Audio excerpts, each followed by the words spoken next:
In our next session, we will be joining Bethany from RePeat for the young people co-creating a peatland paradigm shift. We will be telling you more about the peatland paradigm shift and what exactly that means. And we'll place this in context of many other changes and challenges we are facing. And now these can be made easier to understand through the lens of the peatlands. Expect a lot of enthusiasm, puns, and love of peatlands. Thanks for having us. Really nice to be here. And I think we're gonna go ahead and share our screen. And then we can get into the presentation. Just while I'm setting it up, my name is Frankie. And can we share screen? Yes. Or maybe you want to introduce yourself, Beth. Yeah, just while you're setting up. Yeah, so I'm Bethany, and I'm presenting today with Frankie. We're both part of RePeat, and we've been together for about a year now, with about 15, 20 members of us. And we just wanted to start with sharing a short video that will just inform you a little bit more about RePeat and what we're doing and things like that. So I think Frankie is just gonna start that in a second. Yeah, okay. Nice. Yeah, I've just given away half my slides. RePeat, a bit about us, how we started. I'm going to move my thing so that we can read it. A few of us ended up on an excursion to a peatland, pretty randomly. We were out on the field and we were with a peatland scientist, and many of us didn't really know anything about peatlands at the time.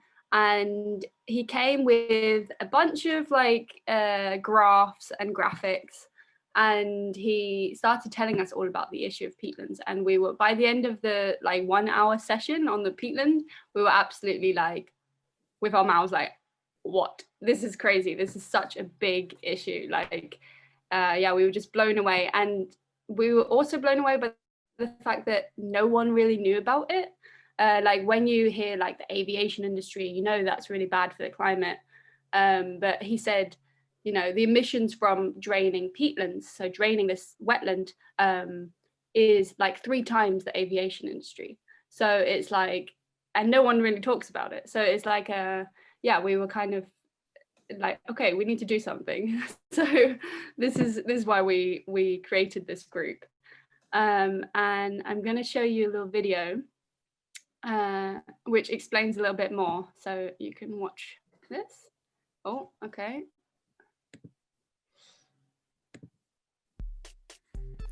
So what's RePeat? Well, we're a youth-led collective co-creating a peatland paradigm shift. And what does that mean? And anyway, what is peat? Okay, let's start at the beginning with the Peat 101. Peatlands, also known as bogs, mires, moors and fens, are composed of a mass of partially decomposed plant matter, peat. The plant matter is suspended in its path towards decomposition by a lack of oxygen and the acidity of the stagnant surrounding water. Oh, so you mean the plants kind of get pickled in the water? Well, something like that. Then the not quite decomposed plant material accumulates gradually over thousands of years and creates a peatland. Oh, I see. Yeah, I think I've been to one before when I was little. Are they quite common? Well, they're not too common. They only take up 3% of the world's land surface. But did you know that despite this, peatlands are the largest terrestrial carbon store on Earth? They store twice the amount of carbon as all the forests. Wow, but what exactly is a peatland paradigm shift? Well, put simply, a peatland paradigm shift is the shift in perception that happens when you go from not valuing peatlands to valuing them. Because when you appreciate peatlands, you also learn how to appreciate the memories of deep time, space, Earth systems, and each other. Oh yeah, haven't lots of bog bodies been found in peat and they were really well preserved? Yeah, that's right. So part of the peatland paradigm shift is valuing the many gifts that healthy peatlands bring to the world. These include a stable climate system, reduced flooding, reduced fires, decreased saltwater intrusion, the prevention of drainage-related subsidence, and increased biodiversity. You can even find lots of weird and wonderful flora and fauna, like the insect-eating sundew. Understanding the gravity of what the world would look like without them is also part of the peatland paradigm shift. Wow, peatlands seem to be really important for the planet. I had no idea. So tell me a little bit more about RePeat then. How are you going to make this peatland paradigm shift happen? Well, one thing that we do is talk to people like you who don't really know that much about peatlands and make them aware of the threats that peatlands face today, as well as their importance. We like to use creative modes of communicating because peatlands get our imagination spinning. Another thing we do is connect different types of people who would not normally get together. Let's say an archaeologist and a policymaker, or a poet and a biologist, or all four. But who exactly is RePeat then? Well, we're a collective of about 20 people, mostly under 25s, as well as some youthful over 25s, who work in 6 different working groups. As a collective, we strive to be non-hierarchical and respect different people's ebbs and flows of their precious time and energy resources. As a group, one of our main philosophies is the belief in the process, not just the outcome, which is exciting because that means we're always learning along the way.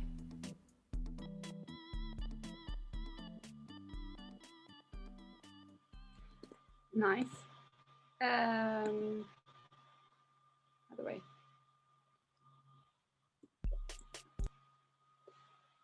So, let me go back. Present.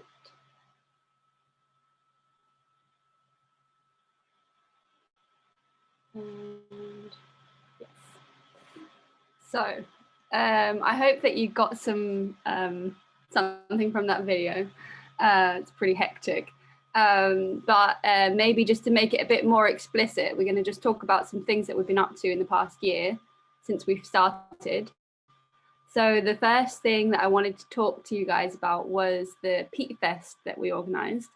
So this was a 24-hour online festival that was hosted in the middle of the first lockdown, and we had over 50 sessions, and we had people from all different backgrounds, so like from writers to scientists to farmers to musicians, the list goes on.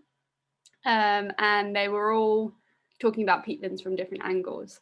So this was basically something to get like a collective, get like a kind of peatland community going on, and to reach out to people that wouldn't normally know about peatlands. So it was a lot of fun and pretty intense to stay up all 24 hours. And then the next project I wanted to share with you was the petition that we launched. And this was really to peat-free soil in when you grow, when you're farming. And in the Netherlands, a lot of the soil that they use when they're farming is made of peat, and they quite often import it from, for example, Western Europe, which is, not very good for the peatlands. So we launched this petition at the Dutch government to make them ban the use of peat in soils. And then the next project that we did, big project, was the Peat Anthology EU edition. So this was a project that was directly targeting the EU's Common Agricultural Policy. And this is a really big policy that is roughly 40% of the EU's budget. So that is like a lot of money going towards this one particular policy. And basically, currently, or up until now, the policy said that draining peatlands to use them for agriculture is subsidized. So they give them money, and using different types of agriculture, which you can have wet peatlands, healthy peatlands, they don't subsidize, so they don't give them money. So it's really like putting farmers in a really bad position where they're almost forced to drain their peatlands. And so what we did was we collected like a lot of different contributions, from poems to letters to images and stories, anecdotes, all sorts of things. And these were really like personal pleas to the members of European Parliament.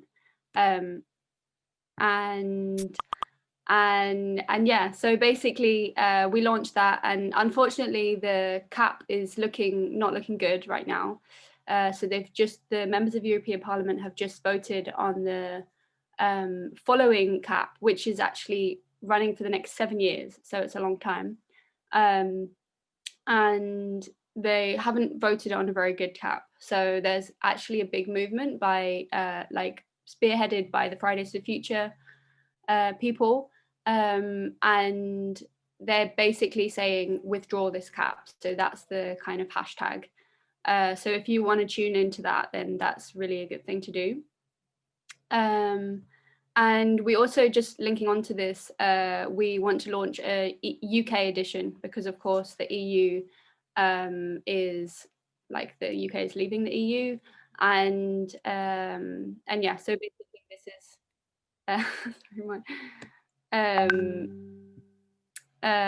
this is our next project. So if anyone wants to get involved with this, then yeah, that will be awesome. So then the last thing I'm going to talk about is we're just about to launch a crowdfunder. And so this is basically the drawings are basically from Peat-Fest. So we did like a bunch of drawings for every session, and we're going to like, that's going to be one of the gifts. And on the big crazy listening aid is from a children's book that we're in the process of making. And this children's book is about a character called Ruru, who goes into the peat and essentially just explores parallel universes not parallel universes, actually, like Earth history, and meets lots of different characters as they travel through the layers of the peat. So that's exciting. And I'm going to pass the mic to Beth to talk about RE. Yeah, so for the second part of the presentation, we wanted to zoom out a little bit and focus on some of the ideas that RePeat is putting into practice, specifically in the area of peatlands, but that can also be used in other spheres of conservation, other ecosystems, and just other campaigns in general. So first is the role of youth in advocacy. So as a youth-led group, this is of course something that we're very involved in, but it's also something that, I suppose, as some of us also get a little bit older, we're also reflecting on for the next generation as well. And this image that you see on the screen is from one of the very first events that we held. We did an art making session just very locally, where a lot of us are based in Amsterdam. And this was made by about a 3 or 4 year old child who spent a good part of the afternoon creating this drawing. And I think for us, what it really symbolized was, first of all, the ability for youth, and at that very young children as well, the ability to understand complex ideas. So I think a lot of it, sometimes the narrative is to not share overly complicated information around carbon cycles, or around, in this picture specifically, for example, rising sea levels and things like that, not share these ideas in the complex way, because children won't get them. And I think this image goes to show that's not really the case. As you can see in the center here, there's what's representing a wetland and how that's preventing the rising sea level from passing over into the land. So I think there's also a very creative way as well that children can get these ideas across. And that's something that we really want to foster a lot, because there's a way that maybe they hit right the heart of an issue in a way that maybe adults complicate things a little bit more. And I think this image for us really symbolizes that. I think if we go to the next slide, we talk a little bit more about creativity in general as well. So the image here is just a really fast forwarded version of the Peat Anthology. And that was for us a way to try and creatively engage in the political sphere. So I think what's commonly done in advocacy is that you have all these very long position papers and all this very complex jargon type information. And what we wanted to do was engage a little bit more creatively with that, because it's a well-known fact that we've known about climate change, we've known about a lot of these issues that are facing us for decades now, but the action has often been what's delayed. So it's becoming more and more apparent, I think, that people need to engage in it in a very creative way, and it sparks new forms of inspiration or new ideas. And that's something we've been trying a lot to do with RePeat, and something I think a lot of groups in general are striving to do and having quite a lot of effectiveness with doing at the moment. And then one more slide that we're talking about in terms of maybe zooming out and seeing what other groups can take from what RePeat has been trying to do, and that's the focus on interdisciplinarity. So one thing we noticed from the very beginning was that peatlands are a very liminal space themselves, and liminal space means essentially that they are between or linking spaces. And by that we mean peatlands are not quite water, they're not quite land, there's something in between. They're also not quite dead, not quite alive. They kind of occupy the space that's between those two categories that we often try and sort things into. And by their nature of being this kind of ecosystem, I think it allows for us to explore different ways of understanding peatlands, of explaining peatlands to other people. And that's been a really useful idea, I think, because then you have a lot more people who are able to get engaged. So it's not just people who are interested in science who are able to get involved in this issue, but it's maybe people who create art, people who write poetry, performance art as well. There's a lot of different ways that people can be involved. And I think that goes the same for so many aspects of what we're trying to fight with the climate and ecological crisis. And the final thing there with the interdisciplinarity is the interconnectedness. So as you explore more and more issues facing us and the crises facing us, you realize how connected they are in the climate ecological crisis, but also say that links to the corona pandemic as well, but also connects to climate justice and things like this, social justice.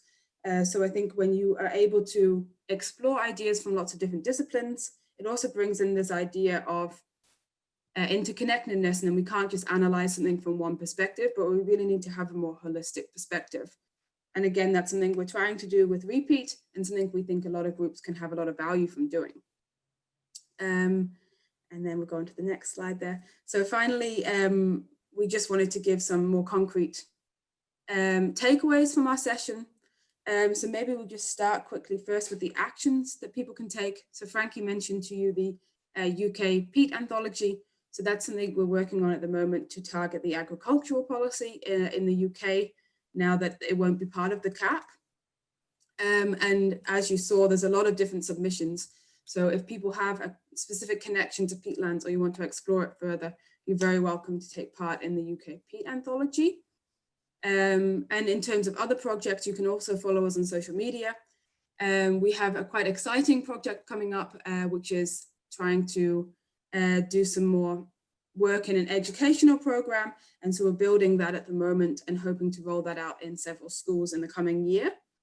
So that's something just to keep engaged with a little bit on social media for now as we develop it.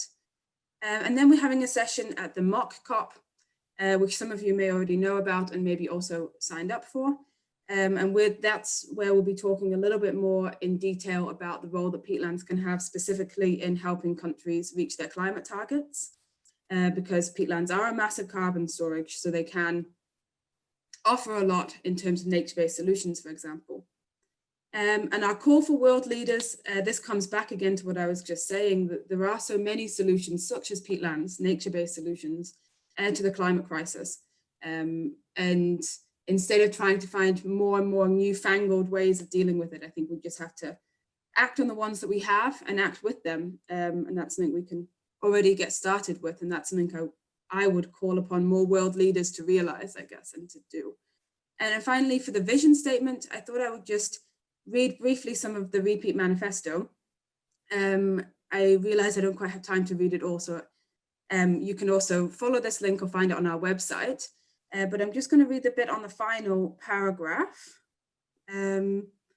So it says, we believe in a process of reimagining, concocting a new peatland paradigm, where both the inner and outer landscapes can evolve.